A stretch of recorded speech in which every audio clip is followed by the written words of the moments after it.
E assim é que, apesar da dureza de vida, das condições muito más que lá se viveram, da guerra particularmente dura, como já frisei, quando encontro antigos soldados, antigos oficiais que se bateram na Guiné, todos eles revelam o desejo que têm de voltar àquela terra, de voltar a contactar com a gente da Guiné. Eu penso que isto se deveu principalmente a na Guiné se ter feito uma guerra sem ódio. Uma guerra em que os homens se bateram com um mínimo de dignidade. Uma guerra que quase que eu iria dizer, como Churchill, ao referir-se à Guerra dos Estados Unidos da América, disse que foi a última guerra entre cavalheiros, eu era capaz de dizer que na Guerra da Guiné foi também uma guerra entre cavalheiros. E de tal modo que quando acabou a guerra, tal como tinha previsto Amílcar Cabral, os soldados ambujados caíram nos braços uns dos outros, aos abraços, a festejarem juntos o fim do fascismo que possibilitou a liberdade dos portugueses e dos povos que os portugueses oprimiam.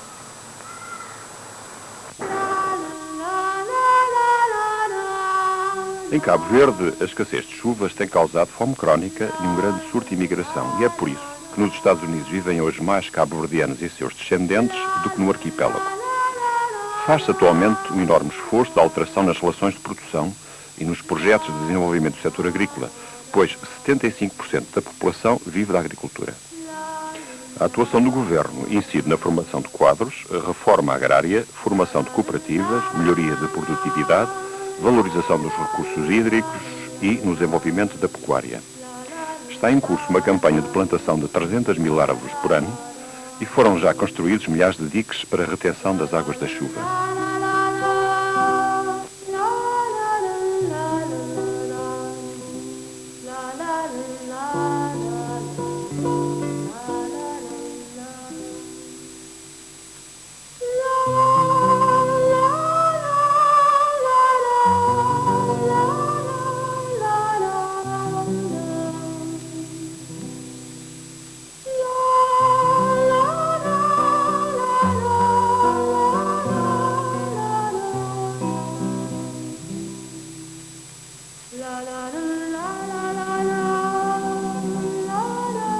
São Tomé, em pleno século XX, constituía no meio do Atlântico um aberrante sistema de trabalho escravo a favor de escassas minorias absentistas metropolitanas. A vida era dura para os homens trazidos à força de Cabo Verde, Angola e Moçambique. Em regime de trabalho forçado, sob as suas diversas formas, cultivava-se apenas cacau, a monocultura que interessava às grandes companhias com sede em Portugal. Muitos desses homens não mais regressavam à sua terra natal. Em 1951, no cargueiro Lobito, durante a curta viagem de São Tomé para Cabo Verde, morrem 23 dos 400 homens que haviam embarcado depauperados pela fome e pela doença. 2 anos depois, uma revolta destes degradados é implacavelmente reprimida pelas autoridades e por colonos brancos. A repressão causa inúmeros mortos.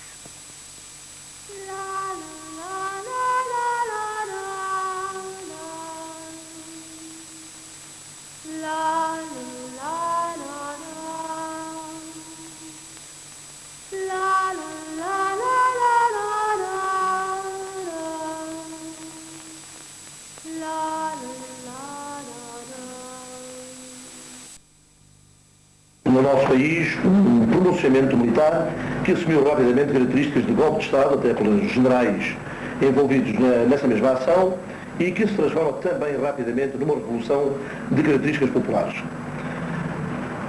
Embora hoje haja uma enorme contradição que é visível na grande argumentação que existe na área da direita sobre o que foi, ou que foram as motivações que levaram ao 25 de abril de 64, não há dúvida nenhuma de que coube aos jovens oficiais, subalternos, capitães, majores, tenentes-coronéis dos nossos 3 ramos das Forças Armadas, a responsabilidade dessa grande viragem histórica que se verificou no nosso país na madrugada de 25 de abril. As condições que existem são, por exemplo, de considerar que os jovens oficiais foram para a guerra colonial e enriqueceram à custa da guerra que existia no ultramar. Assim, os oficiais estavam lá 2 ou mais anos em comissão, vinham de lá ricos, compravam o seu andar, etc. Mais tarde, depois do 25 de abril, quando se dá a descolonização, depois de mais de 400 anos de presença portuguesa nas antigas colónias africanas, ou nas antigas colónias portuguesas em África. Já a perspectiva é outra. A perspectiva é de que os oficiais eram marxistas e entregaram aquelas enormes e ricas antigas possessões portuguesas à União Soviética, ao comunismo, etc. Claro que tudo isso são as artimanhas, os ardis de que se serve hoje a direita em Portugal para minorar o grande impacto que teve, de facto, a descolonização que se opera rapidamente em resultado do 25 de Abril. E, de facto, o 25 de Abril é uma responsabilidade enormíssima perante este país, assumida pelos jovens oficiais. Ora, foi, de facto, a guerra colonial a grande motivação que levou os oficiais para lá da ação meramente corporativista, burocrática, da luta por não ultrapassagem nas suas promoções, melhores salários, etc. Para lá tudo isso é a guerra colonial a grande motivação que leva os jovens oficiais que fazem o 25 de Abril a fazer esse pronunciamento militar. De facto, em 25 de Abril de 64 já estava o país a suportar 13 anos de uma guerra colonial sem horizonte, sem qualquer sentido. Isto deu uma grande motivação de caráter político e uma consciencialização política muito grande aos oficiais que em Angola, em Moçambique, na Guiné, nas 3 frentes de combate, chegaram à conclusão que estavam a lutar em favor e em suporte de um regime que procurava manter esse estatuto de guerra colonial, porque isso permitia ainda maior enriquecimento aos grandes grupos económicos que existiam no nosso país. E essa foi, de facto, a consciencialização política fundamental dos jovens oficiais que os leva ao 25 de Abril. Em África, fomos principalmente intermediários das grandes potências capitalistas. Em 1900, portanto no início deste século, a área de Moçambique ocupada por companhias monopolistas era superior a 2/3 do território. Com capitais vindos da Alemanha, França, Inglaterra, Suíça e África do Sul, foram fundadas as companhias de Moçambique, do Niassa, da Zambésia e as suas ramificações Madal. Nós dizemos não ao referendo, não nos batemos pelo referendo, nós nos batemos pela independência total e completa de Moçambique.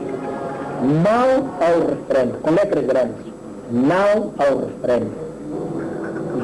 O povo moçambicano aceitou o sacrifício, não para o referendo. O referendo tinha validade em 1970, nos anos 70, antes do começo da luta armada em Moçambique. Consultar o povo, consultar o escravo, se quer ser livre ou não. Em 1920 começam a sentir-se os efeitos da Primeira Grande Guerra, que foi uma guerra no seio do imperialismo. Por toda a parte começam a aparecer as grandes fazendas agrícolas do café e do açúcar e os monopólios da exploração mineira. É, porém, a partir de 1950 que a imigração é encorajada pela alta do café. 10 anos depois, portanto em 60, o número de colonos atinge já os 200 mil. Torna-se visível então a luta de classes, já que os colonialistas eram manipulados pela burguesia capitalista portuguesa e estrangeira. Estava instalado o ultracolonialismo, que se caracteriza pela exploração direta do africano, pela apropriação dos meios de produção pelo imperialismo internacional e pela negação total dos direitos do homem.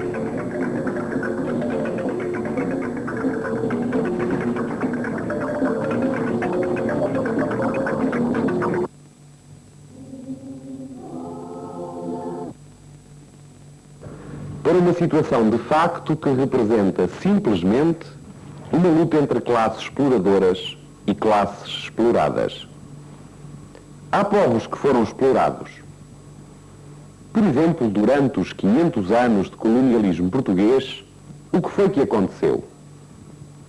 Foi uma classe em Portugal, uma classe privilegiada, que tinha a possibilidade de fazer viagens, de fazer comércio, explorou o nosso povo e outros povos.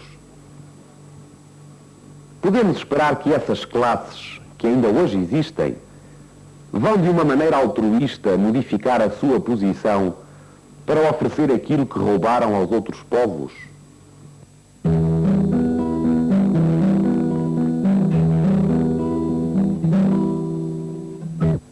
A independência de Angola foi certamente o processo mais complexo e turbulento de entre todos os que deram origem às 5 novas nações africanas provenientes da descolonização portuguesa.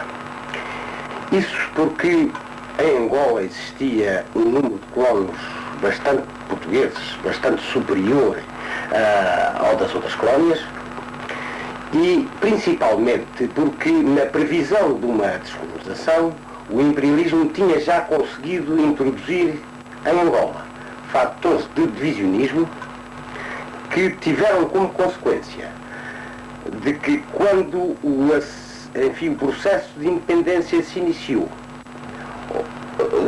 uma guerra civil, que Angola muito justamente classifica como a sua guerra de libertação, e em que acabaram por intervir descaradamente forças exteriores, principalmente do Zaire e da África do Sul.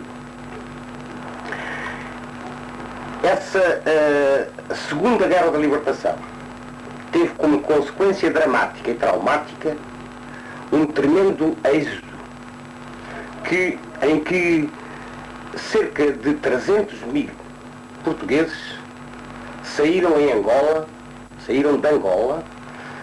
no curto espaço de 2 meses, setembro e outubro de 1975. Isso veio a produzir, digamos, como consequência imediata, um esvaziamento da capacidade técnico-administrativa da nova nação, que ficou assim privada de um desenvolvimento imediato, e como consequência secundária, mas muito importante, de que esses 300 mil portugueses desesperados que recolheram à pátria, digamos, em condições, enfim, em que ela não estava capaz ou preparada para o receber, vieram a produzir significativamente a sufocação da Revolução Portuguesa. A história, entretanto, demonstrará a esses 300 mil vítimas do processo que foram exatamente as forças que elas consideravam como suas protetoras e amigas que, provocando esse êxodo completamente dispensável, obrigaram à sua desorientação e miséria.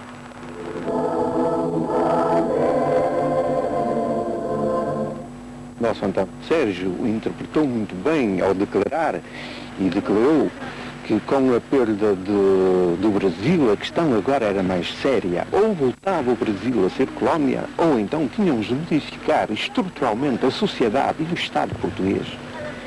Ora, a modificação estrutural da sociedade do Estado português no século passado era a Revolução Liberal, que seguiu a independência do Brasil, como agora, no nosso tempo, neste final do século XX, a descolonização africana implica, do mesmo modo, para nós, uma revolução estrutural. E já não, evidentemente, a Revolução Liberal do século passado, mas a Revolução do nosso tempo, a Revolução Socialista. Está, aliás, muito bem expressa na Constituição da República Portuguesa.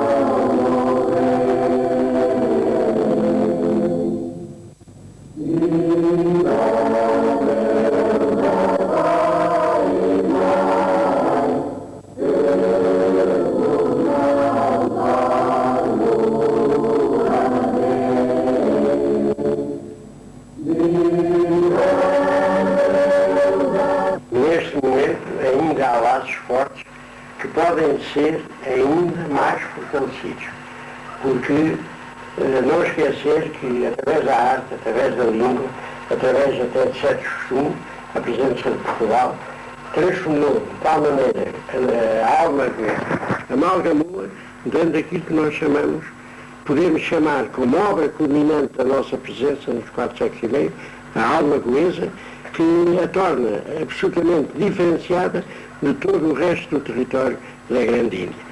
E agora, para mostrar, bem até no espírito moral, no espírito de gratidão, este álbum que foi oferecido pelo governador atual da Índia, o Hostal Sikh do Exército Indiano, e no qual nós temos já a concretização de aspectos que, como este, de afabilidade, de amizade, que são indiscutíveis, conforme se vê nesta gravura.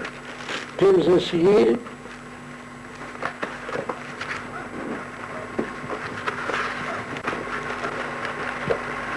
inúmeras fotografias da visita.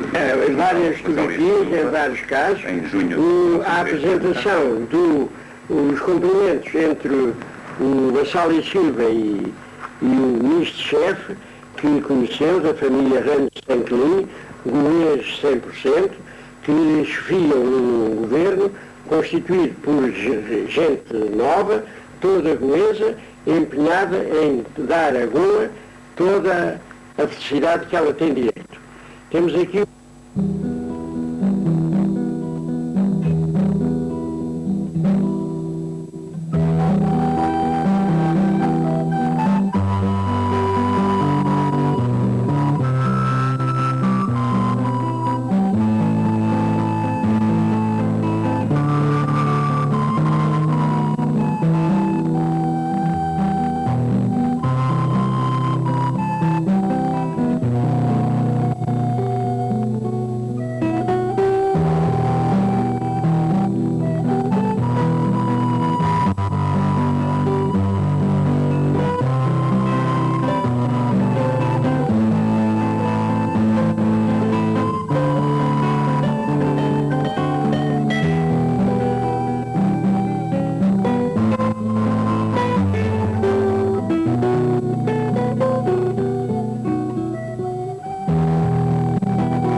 Timor-Leste, desaparecida a administração portuguesa, eclodiu uma guerra civil opondo grupos favoráveis à Indonésia e movimentos que aspiravam à autodeterminação.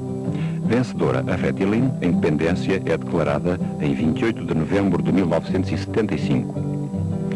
Tropas de Jacarta invadem o território sob o pretexto de que por detrás da Fretilin estaria uma conspiração comunista. Henry Kissinger dá total apoio à Indonésia, em parte devido à nova situação geoestratégica derivada da queda de Saigão. A guerra e a fome generalizada que se seguiram à invasão motivaram uma das maiores tragédias do nosso tempo.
muito para ir dizer aos profetas da desgraça que foi um verdadeiro cataclismo a descolonização de há 4 anos. A verdade é que a descolonização é uma constante também da nossa história do colonialismo e desde sempre, portanto, tivemos retornados. Tivemos os retornados do Brasil, porque a verdade é que quando foi a independência do Brasil, os portugueses que lá estavam instalados tiveram de regressar à sua pátria de origem, porque foram fortemente hostilizados pelos naturais do Brasil. Como já no século anterior, em meados do século XVIII, portanto, tinha havido os retornados dos restos do nosso império